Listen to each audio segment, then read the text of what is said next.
Hey guys, it's Cole from TCG Cardcast, and welcome to the first video of Yugi Week. Now, some of you are probably asking, well, Cole, what's Yugi Week? And let me explain. So, I've been planning this out. I've been ordering cards all month in order to prepare for this week specifically. Yugi Week is going to be a week where every single day, starting Monday, which is today, until Friday at the end of this week, I'm going to be uploading a video covering Yugi Muto's deck profiles throughout the seasons of the show. So here in front of us we have Yugi's Duelist Kingdom deck, then we're going to do his Battle City deck, his Waking the Dragons deck. We're actually going to skip the Virtual World and the KC Grand Championship, and then we're going to move straight into the Dawn of the Duel decks, and then we're going to have them duel on Friday, which is going to be really, really, really cool. I'm going to modify every single deck so that it's 40 cards because, personally, if I were to make all of these decks more than 40 cards, you would never draw the monsters. Yugi has a tendency to not play a lot of monsters in his decks, so because of that factor, we actually have to play with 40-card decks just so the decks are fluent and work better. So, without further ado, let's get into Yugi Muto's 40-card Duelist Kingdom deck profile. So, disclaimer, this deck is not good in any form of the word. This deck may have passed back in whenever the hell the game was made, and in 1996 when the game was made, but nowadays this deck would get trampled. And the weird thing about this deck is it's actually a very fun deck to play.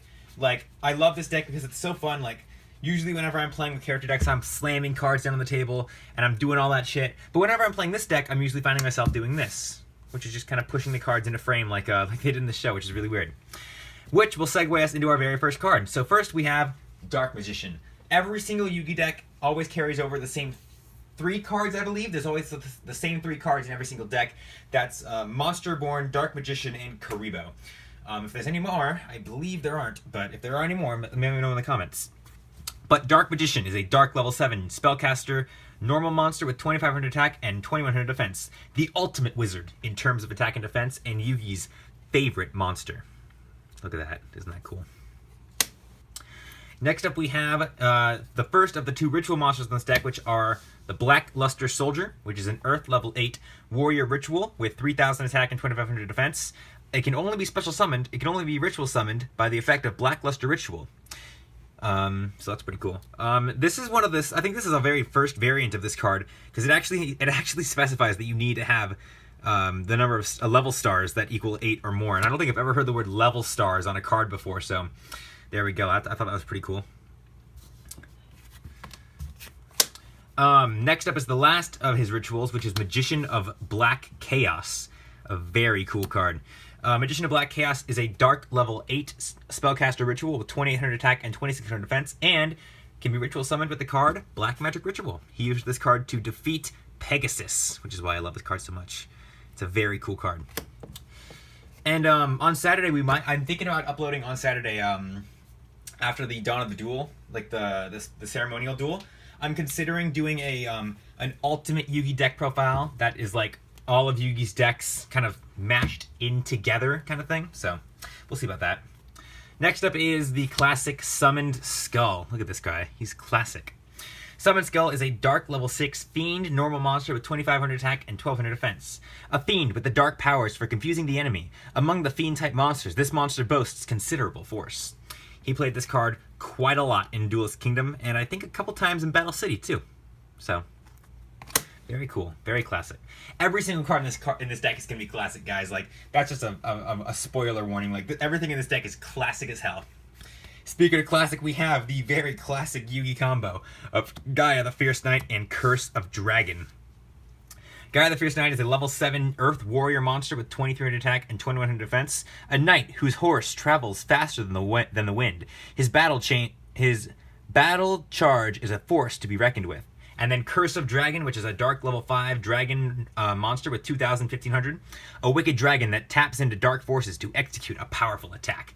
And of course, these guys merge into your Gaia the Dragon Champion, which is very, very cool. So, next up, we have some cards in this deck that, in all honesty, you have all the right to take out if you wish. Like, I personally, I would take them out if I was doing a character deck duel.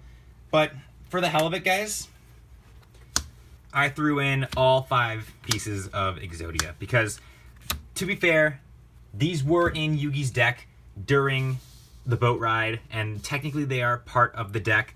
So I do have the 5 pieces of Exodia in this deck. I don't think I need to explain what Exodia does. If you have all 5 in your hand, you win. So yeah. The 5 pieces of the Forbidden One. So you can obliterate your opponent. I tried to do a Simply Unlucky there for a moment, but I totally fucking failed. On to a Celtic Guardian. Celtic Guardian is an Earth level 4 warrior monster with 1400 attack and 1200 defense. An elf who learned to wield a sword. He battles enemies with lightning swift attacks. If you guys wonder why I keep stuttering after I say when I say monster, it's because I'm used to saying like level blank blank normal or effect monster. But because this deck only has like 3 effect monsters in it, I'm just gonna say that. So my body is trying to tell me to say like normal monster and all that shit. So. Winged Dragon Guardian of the Fortress #1, which is a wind level 4 dragon monster with 1400 attack and 1200 defense. A dragon commonly found guarding mountain fortresses. Its signature attack is a sweeping dive from out of the blue. Cool. The awesome Giant Soldier of Stone. Giant Soldier of Stone is an Earth level 3 rock monster with 1300 attack and 2000 defense. A giant warrior made of stone. A punch from this creature has earth-shattering results. I'd rather say moon-shattering results, but that works too. Feral Imp, which is a dark level 4 fiend normal monster with 1300 attack and 1400 defense. A playful little fiend that lurks in the dark, waiting to attack in any way. An unwary enemy. Another classic card here. Beaver Warrior, very, very powerful monster, guys. There's actually a deck I know that does a very terrifying OTK of this guy where he just gets over 9,000 points. It's terrifying. He is an Earth level 4 beast warrior with 1200 attack and 1500 defense. What this creature lacks in size, it makes up for in defense when battling in the prairie. A lot of the cards in this deck are terrible attackers, by the way. Most of them are only good for defending. Griffor is an Earth level 4 beast with 1215. This monster's tough hide deflects almost any attacks. Very cool, very cool. Silverfang is an Earth level 3 beast with 12,800. A snow wolf that's beautiful to the eye, but absolutely vicious in battle. Mammoth Graveyard. Yugi used this card in combination with the Living Arrow and Polymerization to melt Kaiba's ultimate dragon. It is an Earth level 3 dinosaur with 1200 attack, 800 defense. A mammoth that protects the graves of its pack and is absolutely merciless when facing grave robbers. And for some reason is not a fusion material in Great Mammoth of Goldfine. The last normal monster in this deck is Mystical Elf, who is a light level 4 spellcaster with 800 attack and 2000 defense. A delicate elf that lacks offense but has a terrific defense backed by mystical powers. Very fancy, guys. Very fancy. The ever awesome Catapult Turtle. Catapult Turtle is a water level 5 aqua effect monster with 1000 attack, 2000 defense. Once per turn, you can tribute one monster, inflict damage to your opponent equal to half the tributed monster's attack on the field. You can usually use this card to destroy the rings on the floating castle of... Oh god, I don't remember what the castle card's name was. Like, it's like Castle of Darkness or something like that. But yeah, you can fire your dragon champion at that thing with this guy. And obviously, Karibo. Discard him, negate damage. Very classic, guys. Very, very, very classic. On to Yugi spells, we have Reborn the Monster, which is a special summon a monster from either player's graveyard. The classic Polymerization. Fusion summon one fusion monster. The Black Luster Ritual and the Black Magic Ritual. So this card is used to ritual summon the Black Luster Soldier, and this one is used to summon the Magician of Black Chaos. Kind of weird how I think the first 3 ritual spells in the game were all black blank ritual, because I think it was black illusion ritual, black magic ritual, and black luster ritual. That's pretty weird. I didn't realize that until now. Very cool. The awesome Horn of the Unicorn, a very, very, very powerful card. Is an equip spell. The equipped monster gains 700 attack and defense. When this card is sent from the field to the graveyard, return it to the top of the deck. This is an annoying effect. It's terrible. Like, yeah, with this deck, it's going to give you like 1,700 attack point beaters or 2,100 attack point monsters. But when that card gets destroyed, if you're out of monsters in your hand and this is the card that gets sent to the graveyard and then gets sent back to the top of your deck, you're going to draw this. You're not going to draw the monster you need. So this card can be very annoying sometimes, but it has quite the payoff. Very cool. Mystic Moon, which is another equip card. Equip only to a Beast Warrior type monster. It gains 300 attack and defense. Or you could always attack it with Giant Soldier Stone and reverse the tides. Always an option. Book of Secret Arts, which is an equip spell. A spellcaster type monster equipped with this card increases its attack and defense by 300 points. Pretty cool. The Burning Land card. It's a continuous spell card.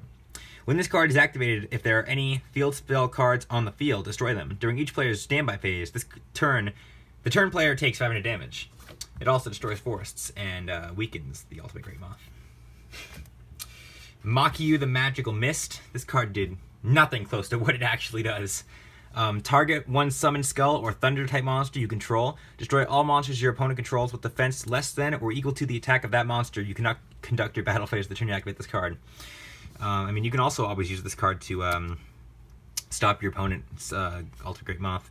Also, this card probably has like one of the coolest artworks in the game. Like, can we just talk about that? The artwork on this card is beautiful. I love it. It's so cool. It looks like a painting. Like, it actually looks like a painting. Next up is Brain Control. Pay 800 life points. Target one face-up monster your opponent controls. Take control of that target till the end phase. Very cool. He actually carries this card with him, I think, for a while. So, very cool. Mystic Box. Target one monster your opponent controls and one monster you control. Destroy the first target, then give control of the second target to your opponent. In all honesty, guys, we use this card totally differently if we were to ever duel with this deck. We'd use a lot of these cards differently.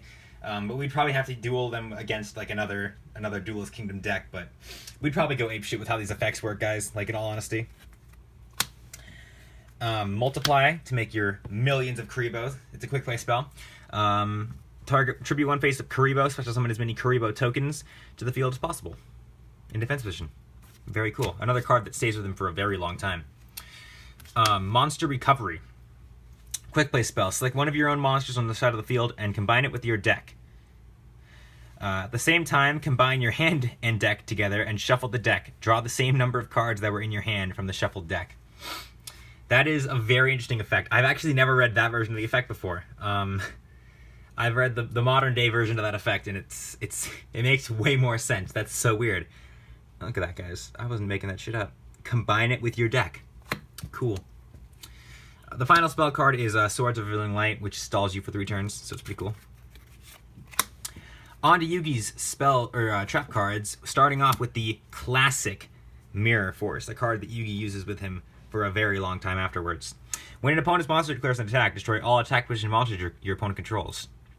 And then you have to inflict the total of their attack points as damage to your opponent. Jesus, that's such a crazy effect. The Magical Hat's a very, very fun classic card. During your opponent's battle phase, choose 2 spell trap cards from your deck and 1 monster you control. Special summon them as normal monsters, attack 0 and 0. Face down defense position, and then shuffle them on your field. During the end phase, destroy the 2 tokens.